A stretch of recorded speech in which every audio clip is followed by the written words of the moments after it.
Dollar. Dirt on money, no soul.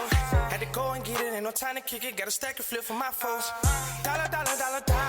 Please tell me you can hear me. Don't turn your back and don't neglect me. Just let me know if you need me. Dollar. Let me watch out for my partners. Keep my money long, get my team strong. Let me run away from my problems. Yup, what's good, original crew, man? We're back. Got a Mr. Ballen. This is why you should never live next to a graveyard.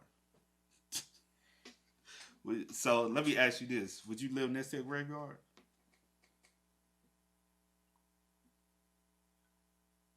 Yeah, I'm trying to think of like all the places. I'm talking about now, not in the past. I'm talking about now, though. Okay, well, yeah. Would I? No. I'll say this. Probably no. But the reason why you said now, I'm like, I have before, but no, probably not now, but it's not for a certain reason. What about the other town? You remember that little, it's like that little cemetery right there? Because like when we come around the curve, you'd be like, I hate how they, and I was like, somebody went off before. Oh, that little, Would you stay in that community? No, I don't even like that. I don't, no. You don't like, I'm saying. No.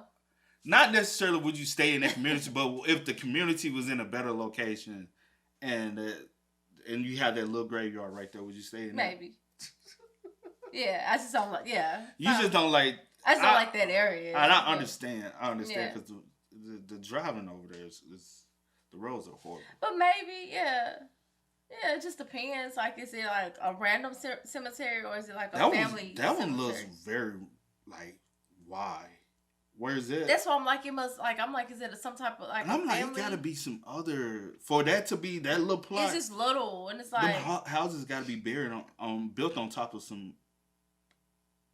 You get what I'm saying? I didn't think about that. Because where is that and how's the angle? I'm like, this is very bizarre. It looked like it was in somebody's backyard or something. Yeah, it's in a weird spot. It's in a weird spot. Very awkward. Like, if you going around a curve and you just look, oh, cemetery. But it's right behind somebody's backyard. And it looked like ain't no about 5 plots right there. And it's on a little hill. Unless it's like a little family, somebody like just bought that little. That doesn't still make sense. I don't know. I'm just trying to help the situation. But hey, man, with that being said, make sure you check out the links in the description box. Down below. You already know where to go if you want the first part. All you have to do is check out down below. Also, if you enjoyed today's visuals. Like it with a thumbs up. But let's go, man. Let's check it out. Let's see what this one about, y'all. Let's go. Today I'm going to share with you a good old-fashioned cabin in the woods scary story. It happened in 1991 in West Virginia, and boy is it a good one. But before we get into that story, if you're a fan of the strange, dark, and mysterious delivered in story format, then you've come to the right channel, because that's all I do, and I upload 3, 4, even 5 times every week. If that's of interest to you, then please take all of the like button's white clothes and wash them with a brand new red shirt. Also, please subscribe to this channel and turn on... Are you disrespectful? I am. No, I'm talking about him. Oh. I thought you were talking about me. I'm not thinking about you. I was just trying to get you... Yeah, I seen him. But no, I'm saying he disrespectful. You gonna watch right... So you want to turn all my whites into pinks? I ain't got no white like that, so what you gonna do? I wouldn't do that. You just looked at me like, I just that's said, a good idea. if somebody was trying... Yeah, but I wouldn't do that to you. What do I have white? I wouldn't even do that I'm just actually, what do I have white? Nothing really, but if you did, I wouldn't do that to you. I don't even have white socks. So what do I have white? You can't even get jiggy with it over here. Nah. My drawers black. My undershirt's black. It's black of the black. Notifications so you don't miss any of my weekly uploads. All right, let's get into today's story.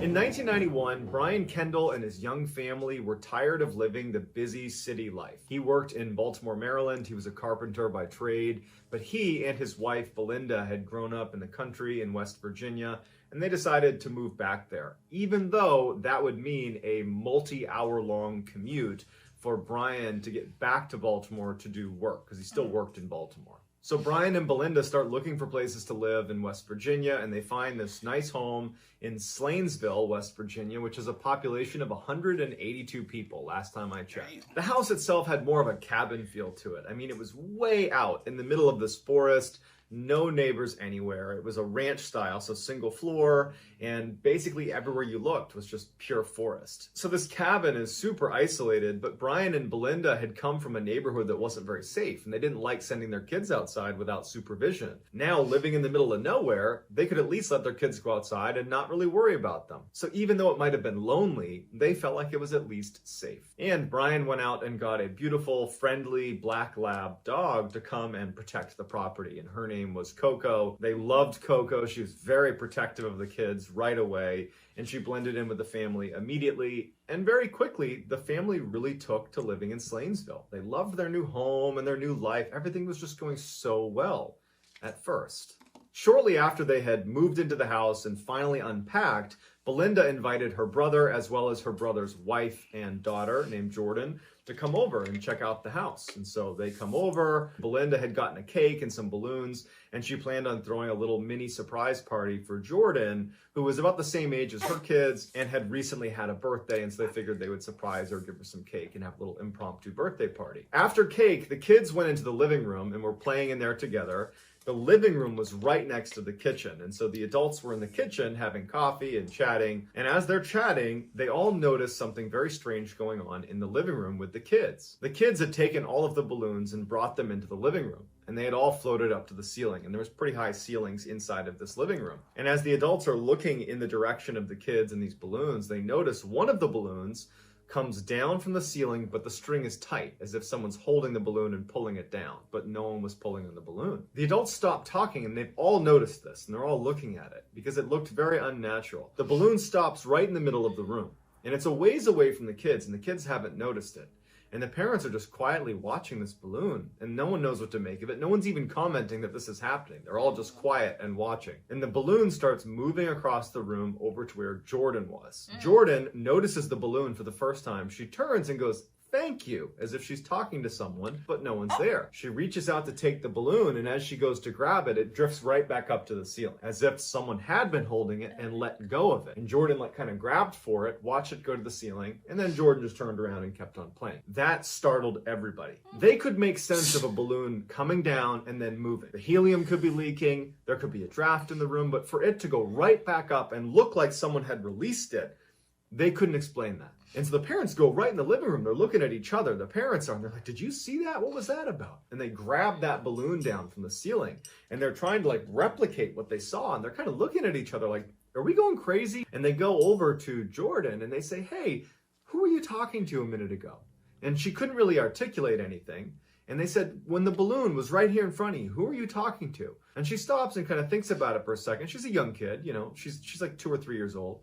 She thinks about it and she points in the direction where no one's standing and goes, "Him." The parents look in the direction of where she's... Not him. Get you a little startled? Yeah, it does. No, it doesn't. See, the reason why she said she had little imaginary people she used to talk to when she was a kid. It was just my imagination. Did you not have an imaginary friend? Running away with me. Okay. Nah, I didn't. I think that's a little weird. Ooh, weird. What? Yeah.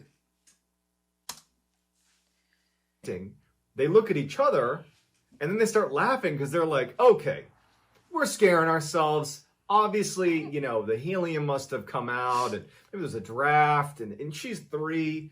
She doesn't know what she's talking about. She's probably got an imaginary friend. We're just scaring each other. Let's just drop it. Let's forget the balloon." And so they do. They forget the balloon, and they don't think about it again. But after Jordan and her parents leave, Belinda and Brian would say to each other, "That was pretty weird." A couple of days later, Brian asked his daughter, Blair, who was about 5 or 6 years old, if she wanted to come with him and go explore the back forest behind their property, because Brian had been working so much, he hadn't really had a chance to go explore, and he figured now's a good chance to go. Blair's super excited. The two of them go out into the backyard and they start walking around. And after walking a bit of a ways, they stop because they see something in the middle of the forest that shouldn't have been there. They see this van, like a vehicle, that looked like it had been set on fire at one point. It's totally charred. It's basically just a frame. And it's parked in the middle of the forest. And there are no roads anywhere. And they go in the back of the vehicle and look inside, and there are all these burnt stuffed animals and kids' toys that are in the back of this van. And there is what looks to be the spring of a mattress that must have been caught up in this fire that burned the vehicle. And Brian just had this sinking feeling that something was wrong with this scene. And he said, hey, you know what, Blair, we gotta go. Let's not look at this. We don't know what this is. Let's just go. When they get back to the house, Brian would tell Belinda what he found. How would that van have gotten there? And why was it there? It just didn't make any sense to either of them. Over the first couple of months that they were living in Slanesville, Brian was trying to commute daily to his work in Maryland, but it was taking up hours and hours of his day. He was getting no sleep, and it just didn't make sense. And so even though they only had one car, he started commuting on Monday morning to work and then staying with his mom, who lived in Maryland, and then coming back to Slanesville on Friday night, which would mean that every week, Monday to Friday, Belinda and the kids would be alone in their cabin in the woods. That's why it didn't, to me, I get the reason why, but at the end of the day, it doesn't make sense to do that. Yeah, because you're going to get burnt out. Even like somebody, you know, they moved, was working, they moved from here to somewhere else, and the husband still commutes back to work. Gosh, bro.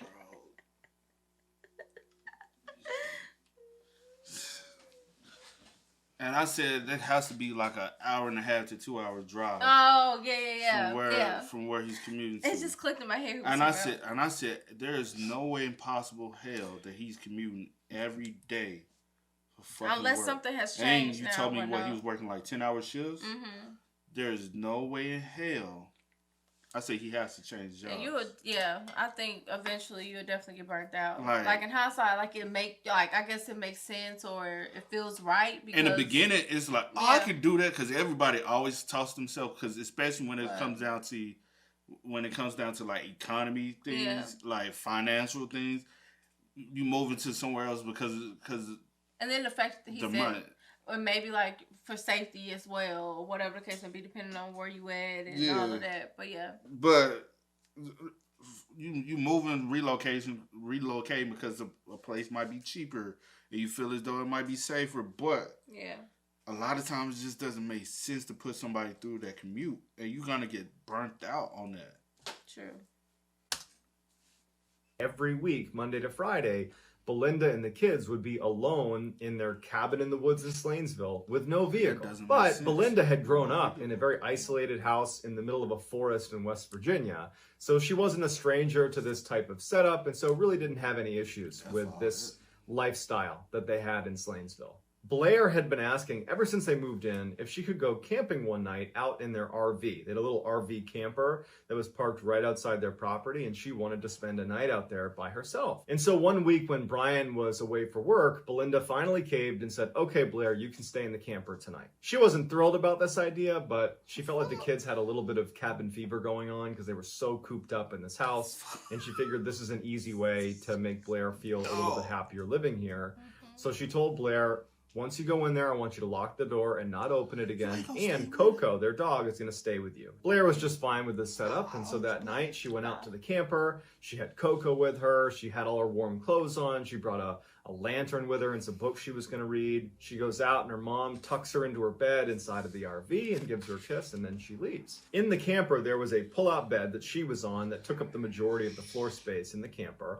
On her right, as she was laying down, was a big window with a blackout curtain that slid across the whole thing, and she kept that curtain shut. At the foot of her bed to the right was the door that led into the camper, and there was a window on that as well, but there was no blind to block it. And so at some point, Blair is tired. She turns off her lantern, and she gets under her covers with Coco right next to her, and she goes to sleep. At some point in the night, Blair wakes up suddenly because Coco is acting really strange. She's very uneasy, and she's looking towards the door that leads into the camper, and she's acting like she just saw something. So Blair sits up, she's trying to calm down Coco, and she looks at the window on the door. and she can look outside. There's a little bit of moonlight outside, so she's got a little bit of illumination. And as she's looking, she sees what looks like a figure walk past the door. She can't tell if it's a person or if it's an animal or what it is, but she definitely saw something walk past the door. And Coco clearly saw it too, because Coco begins growling, and instead of just looking at the door where this figure was, Coco basically follows the figure and is now looking at the window right next to Blair. Blair thinks it's her mom. And so she tries to calm down Coco. She turns on her lantern and she goes to the front door and she peeks her head out. She doesn't see anything. She unlocks it and opens it and pokes her head out. She doesn't see her and she goes, "Mom?" And there's no one out there. She looks up at the house, which is right next to her, and all the lights are off. There's no sign that her mom left the house. Suddenly feeling really startled, she shuts the door, locks it, and goes back in her bed. Now, the whole time that Blair had turned that lantern on and gone down to the door and yelled for her mom, Coco was still on the bed looking at the window where the blackout curtains were covering up whatever was on the other side. Now, when Blair's going back to the bed, Coco is showing her teeth. She's baring her teeth and she's growling at the window. Blair's totally spooked. She jumps into her bed, throws the covers over her head, and she's sitting there hoping that Coco will just stop and that this will all end and she can go to sleep, but Coco doesn't stop. And she's like reaching out and trying to pull Coco to get under the covers with her, but Coco won't stop. Blair decides she has to take a look out that window, and she thinks maybe it is my mom. Maybe I just missed her before and she's trying to come in. Maybe she was knocking and I didn't hear her. And so she takes her covers off her head, gets right up next to the side of the wall. She's underneath the window, which is right next to her. And she starts pulling aside that curtain. And as soon as she's got a view out the window, she sees a dark figure that looks like a man or something standing right outside the glass, looking down into her camper. She's so scared. She drops the curtain and just gets under her covers. Coco goes right on top of Blair and is standing over Blair, basically protecting her. And at some point, Blair does manage to fall asleep. Meanwhile, on the same night, there was some other drama happening up at the main house. Belinda had put Blair's younger brother, Sean, to bed almost immediately after she tucked in Blair inside of the camper. Sean was This shit just stupid, bro. Just stupid.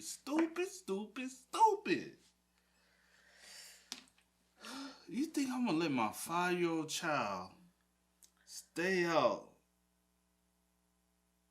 Fuck no. Yes, cause With just a dog. yeah, cause yeah. Let's all be. Come on now. Majority of us who's watching this right now are adults. 5-year-old child. Cause I was like, what year was? I'm like 1991. And West Virginia always got some weird shit going. Like that's why when in the beginning he said West Virginia, I said, oh, it's about West to be Virginia always got some weird.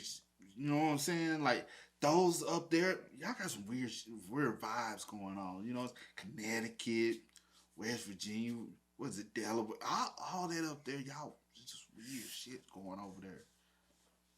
Just Pennsylvania, all that over there. That's why all them spooky weird spooky stuff shit be going. Should stay y'all ass in Baltimore. Ain't this how they? Years old, and he was a great sleeper. She could put him in his bed, say goodnight to him, and she wouldn't see him until the next morning. But that night, Belinda was laying in bed, and Sean multiple times would get out of his bed and come into her bedroom and say he was scared and didn't want to be in his room. Belinda would get up, she'd go back, she'd tuck him back in and say, "You got nothing to worry about, it's just a new house, you're fine, you're safe." But on the third or fourth time that this happened, because it was so out of character, she asked Sean, "What's going on? What are you so scared of?" And he says, "There's a monster in my window." Belinda assumes what he means is maybe a deer was outside or some other animal might have walked by the window. Because in virtue of being a single-story house, all of the bedroom windows are at ground level. And so she goes to the window and she looks out, and it's just forest, deep, dark forest, everywhere you look. And so she's thinking, okay, maybe a deer walked by the window or a moose or something like that. And that's what he saw. And so she was able to explain to him that, it's just a new house. There's probably some deer that are coming by the window. You got nothing to worry about. And so she was able to finally calm him down and he would go to sleep. The next morning, Blair is relieved to wake up and have sunlight be coming through that little open window on the front door. She and Coco go into the main house. She sits down for breakfast with her mom and with her brother. And Belinda asks her how was camping. And Blair, who was normally a very chatty child, was very quiet about it. And her mom said, "Well, did you have a good time? Like, you gonna tell me anything about it? And Blair just said, I don't think I want to go camping again. And she didn't elaborate. She just didn't want to talk about it. And so Belinda didn't ask any more questions, and that was that. That day goes by without incident. And then that night, Belinda gets Sean and Blair to bed in their normal rooms. They're asleep. Belinda goes to her bed and she falls asleep. And she starts to have this very strange dream. In her dream, she wakes up and looks at the foot of her bed and she sees a boy she doesn't recognize. And he's signaling her to come with him. And so in her dream, she gets up out of her bed and she follows him out of her room and she goes out to the front yard and it's daylight outside. And on her front yard are all these clotheslines strung all over the front yard.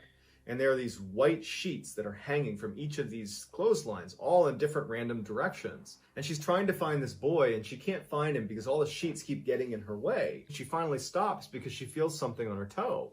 And she looks down, she's barefoot, and on her right big toe is a clothespin that had been pinched onto her toe. And so she reaches down and pulls it off, and that's when she wakes up. And now she's awake in real life. And so she sits up and she's kind of looking around and she's in that immediate fog following a really vivid dream. And then she realizes that was just a dream, gets back in bed and she goes to sleep. The next day she gets up, she gets out of her bed and she begins pulling her blankets up to make her bed. As she's walking around the foot of the bed, she stops because she sees something on the ground. A clothespin. They don't own any clothespins. And so she's sitting there looking at it thinking, how could that have gotten there? What was that dream about? Was I awake? Why are you shaking your head like...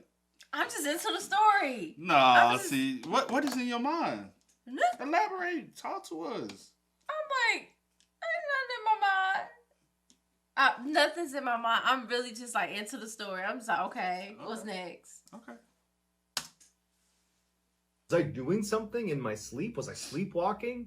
She can't make sense of it, but it totally freaked her out. That day, Belinda told her sister about this dream with the clothespin and then finding it at the foot of the bed. And her sister's like, look, you probably just need a break. You're alone with the kids all the time. You're isolated. Let me come over. I'll watch the kids and you can just go for a walk and do whatever. Just clear your mind. And so Belinda's sister comes over, takes the kids, and Belinda decides that what she's going to do is go explore the woods behind their house. She walks a little ways behind their property and she sees something that really stands out to her. It was a little cemetery. And it was on their property, or at least close to their property. She goes over to it and sees there are 4 small headstones. There's no writing on them, but the size of the headstone themselves, it seemed to indicate that these could have been children.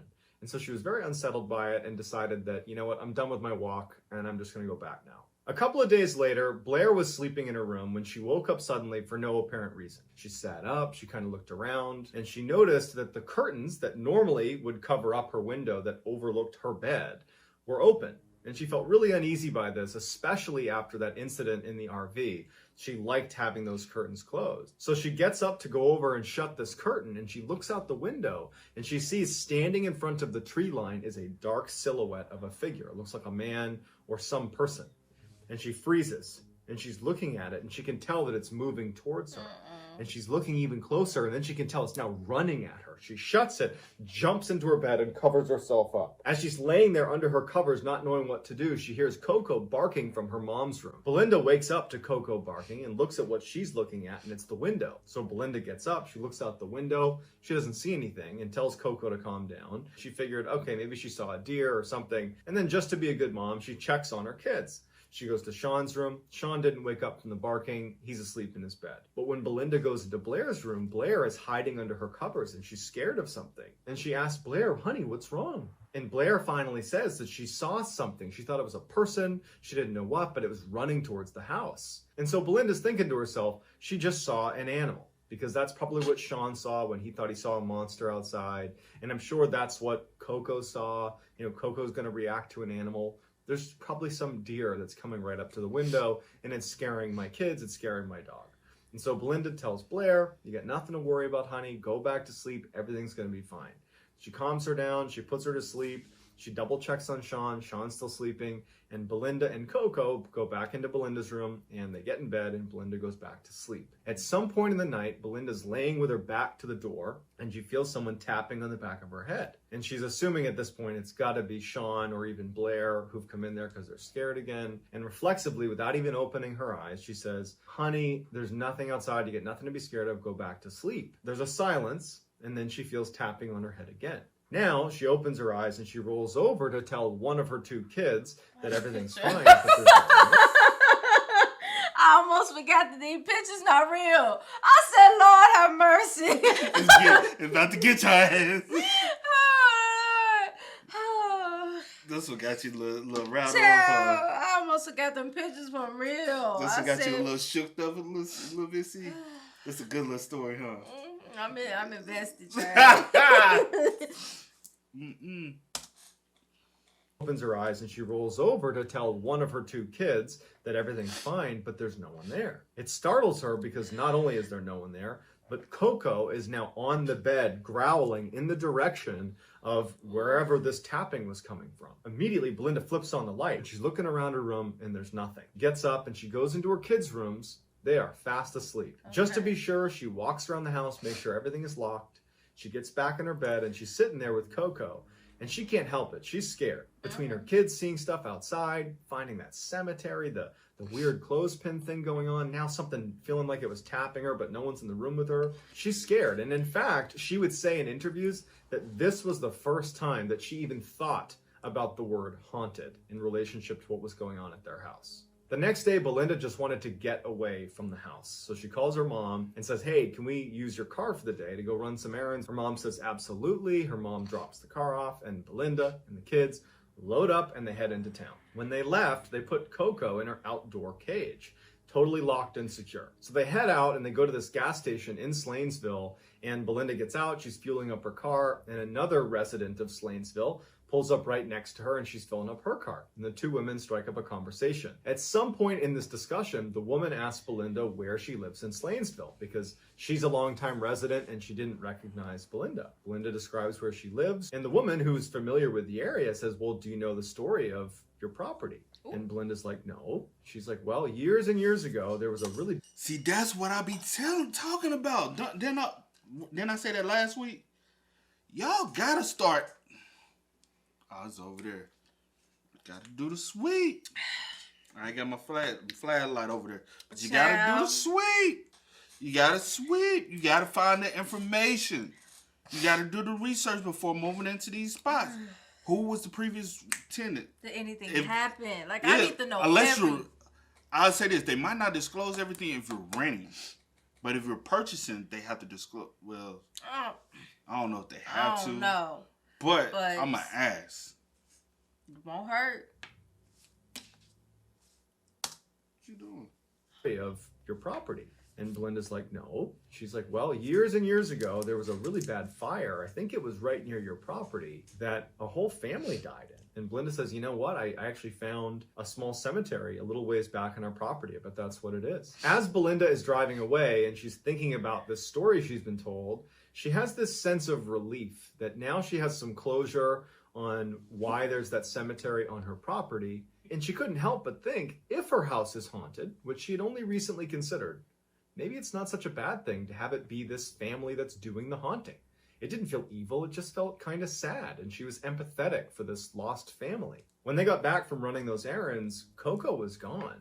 They went to the fence and it hadn't been opened. There was no sign that she had been able to burrow underneath this fence. There was no way for her to get out unless you opened the gate, and it was locked and shut. And so they didn't know what to make of that, and the only thing they could come up with is someone must have taken Coco. And unfortunately, they would never see Coco again.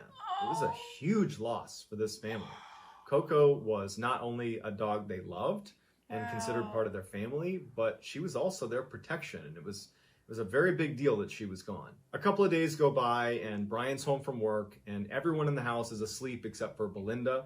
Belinda was up watching TV, and at some point, she turns off the TV, and she also goes to bed. She starts having the same dream she had when she felt that clothespin on her toe. In her dream, she wakes up, and at the foot of her bed is this boy, the same boy that she had followed outside that she could never find in the sheets. And so she gets up and she starts following this boy. He brings her out to the front of the house, out onto the front yard. And again, the whole front yard is covered in these white sheets that are strung up along clotheslines. And as she's making her way across the front yard, pulling sheets aside, she finally reaches a clearing and she sees this boy who looks like about the same age as her son, Sean. And this boy looks terrified, and she's looking at him, and the boy is kind of looking to his left. And then from behind one of the sheets next to the boy walks this dark figure that stands right next to him and looks up at her. And it's an expressionless, dark figure. It almost looks like a man. And it starts walking up the lane of sheets towards her. She falls over backwards and she wakes up. And when she wakes up in real life, she hears screaming coming from her own son's room. She and Brian jump up out of bed and run into Sean's room. He's laying on the ground with his arm cocked to the side. It's clearly been broken. And he's screaming and guarding his arm. And Belinda's over him saying, "What happened? What happened?" And the boy just says, "The monster came in the window." They don't know what to make of this. They're not sure if that means an intruder came in or what, but they have to get him to the hospital. They scoop him up, they grab Blair, and they get in the car and they leave. They get Sean to the hospital, and sure enough, he's got a very bad break in his arm, and he needs to stay at the hospital for a couple of days. Now, this happened on a Sunday night, and so Brian had to go back to Maryland the next day for work, so their car was gone. So 3 days later, when it was time to get Sean, Belinda had to borrow her mother's car to go pick him up. So Belinda gets her mother's car, and she and Blair drive to the hospital. They pick up Sean. As they're driving back, the car breaks down, and they're on the side of the road with flashers on, and Belinda doesn't know what to do. Luckily, a good Samaritan is driving by. Another resident of Slainsville sees them pulled over. She pulls over. It's an older woman, and she says, "Hey, can I give you guys a ride?" Belinda's like, "Thank you. Yes, we need a ride." So she, Sean, and Blair load up in the car, and they start driving to their house. And so Belinda tells this woman where she lives. "Yep, you take this road, you get up to our house. It's set back in the woods there." And when she realizes where Belinda lives, she looks at Belinda and goes, "You do know the history of your house, right?" And Belinda looks at her and goes, "Yeah, the fire that killed the family, we're aware." She goes, "No, not a fire. The last occupant of your house was rumored to be hurting children on your property. And there was no proof, but some of the local men here decided they were going to take justice into their own hands, and they convinced this guy to go hunting with them. And they brought him out in the woods behind his house, and they ambushed him, and his body's never been found. It's rumored there's a van somewhere in the woods near your house where they put him inside of it, shut the doors, and lit it on fire." Belinda's in shock hearing this, because now, if her house is haunted, which she's believing it is, it's not some nice family that was sadly lost in a fire. It's this horrible man. They finally got back to the house. They said bye to the woman, and Belinda and her kids went inside. And for Belinda, it was like this horrible sense of dread being in the house. It just felt evil. And she realized that she couldn't stay there anymore. So she picks up the phone, she calls Brian, and she says, "I cannot stay here another night. I have to go." And so Brian says, okay. He drives back from Maryland. They pack some bags. They get in his car, and they all leave for Brian's mom's house. And that was it. They never stayed another night at that house. They only went back a couple times to pack up their stuff, put it in moving trucks, and they left. So I'd love to get your feedback on this story. Do you think that the house was indeed haunted? Or do you think there's some other explanation? Let me know in the comments, and I will respond to all the early comments. What you think, C? I do think that it probably was an evil spirit. Yeah. That's all you That's got? it. That's all. Like, I do feel like there was something very dark.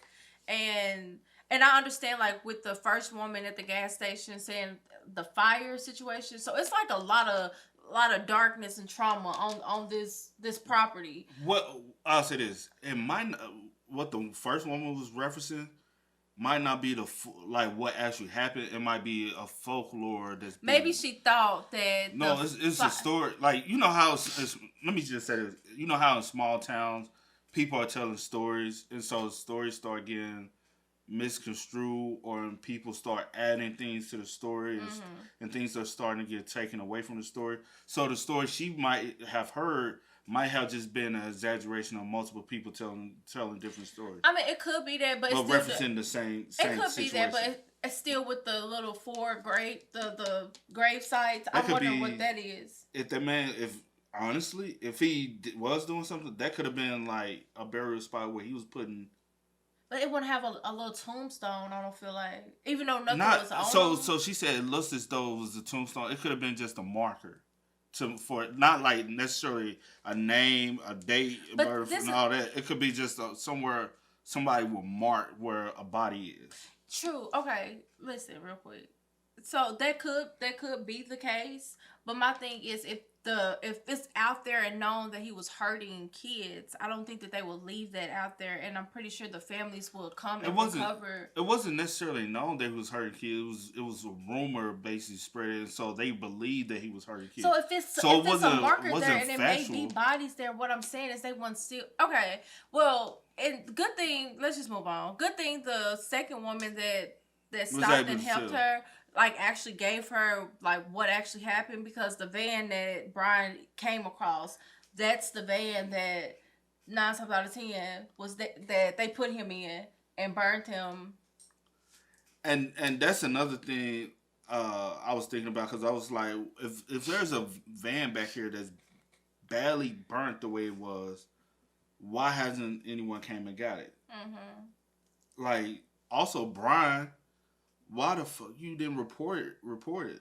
I guess he was like, well, it ain't none of my business. You get what I'm saying? But if I move onto a property and this bunch of yard and stuff, I'm going to start asking questions. I'm going to report things that I'm seeing just because, hey, there's a burnt up. I need this taken away. For one, what if my kids are out here playing, they wander off back here? I don't want them coming near this, because you already took Blair back there. So Blair would know where this van is. Mm-hmm. So you never know if they start growing up longer, they might go out back here and find this van. So we need somebody call the local police or whatever, say, hey, there's a mysterious van burnt back here. We need this. Because also it could be a vehicle involved in some type of crime. Mm-hmm. So why not report that, hey, there's a burnt up van back here that has a mattress inside, and I don't know if somebody possibly was staying here. It might be a vehicle y'all have been looking for. But also, it's 1991. I don't know the mindset of people back in 1991. I do wonder what, like, at the year that the whatever happened. Mm-hmm. I wonder, like, exactly what year that actually happened. What you talking about? With fire incident.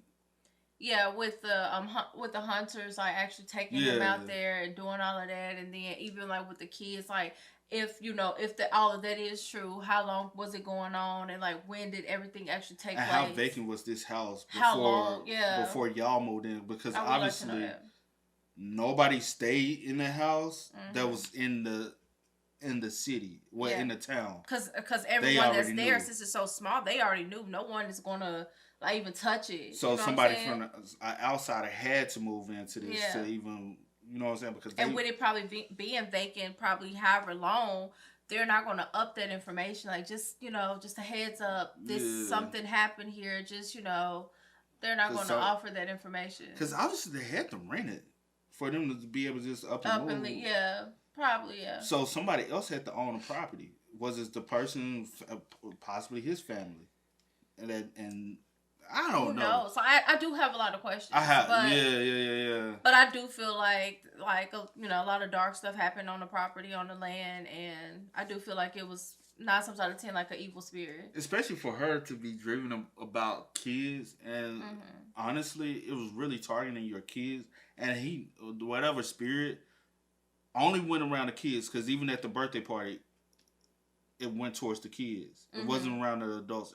It was only like whatever this entity is only like messing with kids. Even when Blair slept in the RV, it's only messing with kids. It never really came into Belinda's room. Yeah. The doll was the force that was really keeping the spirit away. Well, the spirit, but honestly, for even her to be dealing with the kids, it had to be other kids have died on that same property, because she kept having dreams of smaller kids. Right, that's what I was trying to say. Like, as far as and that's the reason why I referenced that it's a possibility that is a burial spot for those kids. Right, but what I was saying is, if, say for instance, my child got kidnapped or something, right? And this person, whoever this person is, was the one that did it, and it's rumored in this small town that this is the person that's doing all of this stuff. And even if, like, say for instance, something did happen to my child, as far as like you harming my child, as far as like taking my child's life, and you bury my child. If I'm going to be like, I'm pretty sure there was a big investigation maybe that was done. 1991. Small town. But what I'm saying is there's markers there. Who put these markers there? I'm not going to leave my child on this property that something possibly happened to them. I'm going to have a proper burial for my child unless they just... So let me address that real quick. Go ahead. So it like she could have stumbled on the grave site, but it wasn't like invisibility of the house. It was more off into the woods. So it's a possibility nobody even came across where they were buried. People might not even know that there's even burial spots back there. Also, what she could have meant by markers was a rock being just placed right there. Like, but it's like 4, because it wasn't like 4. It could have, and she was like as little, so it could have been like just somebody put like a rock right there. Because typically, and a lot of times when you come across like serial killers and stuff like that, they typically try to sometimes keep, especially in certain situations, if they bury the bodies,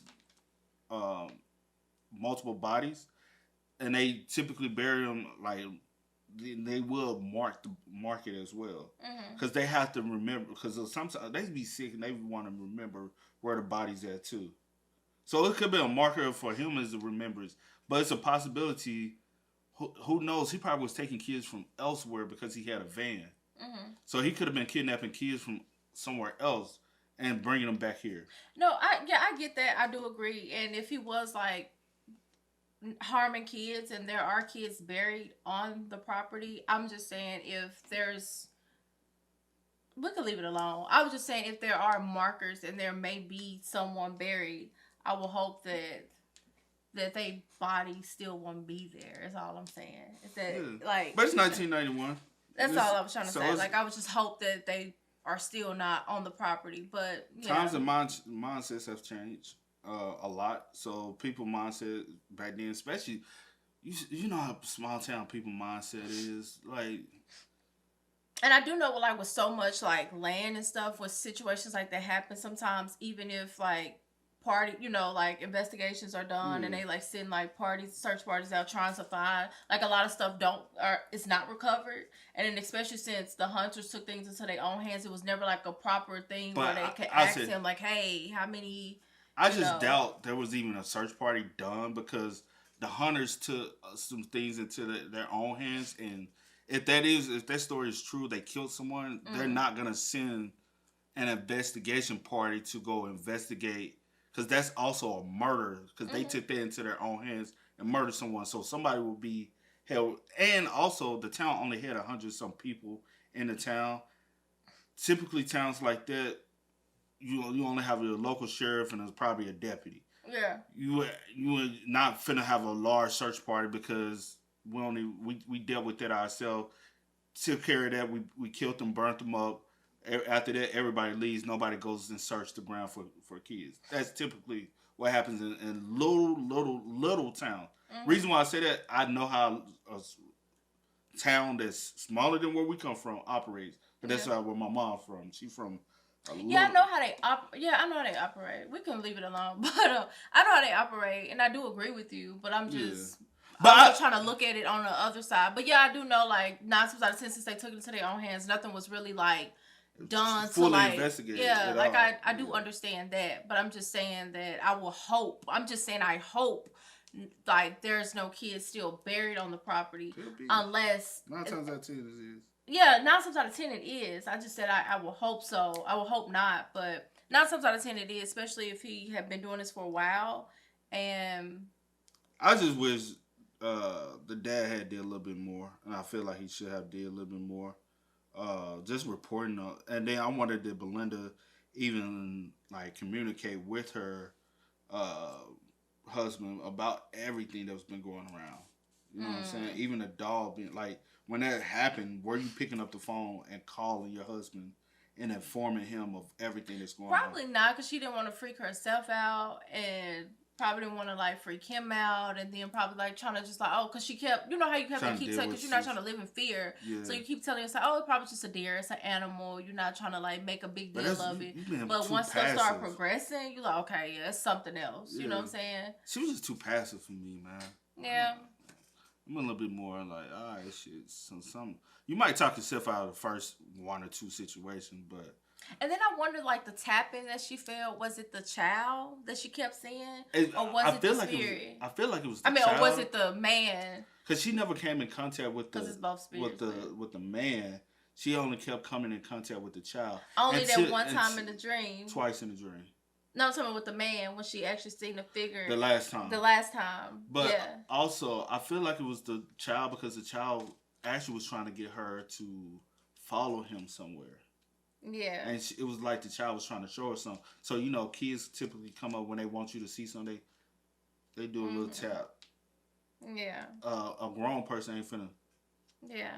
Unless they want to, you know, they come to try to shove you or something. Especially since she said in her dream, the little boy seemed like he was scared. Yeah. Or he kept looking. I don't know, but yeah. You never know. You never know. You never know. We don't even know if it's real or not. So, hey, it could have been a make-believe story. We don't know. Because he said somebody interviewed in her interviews. Yeah.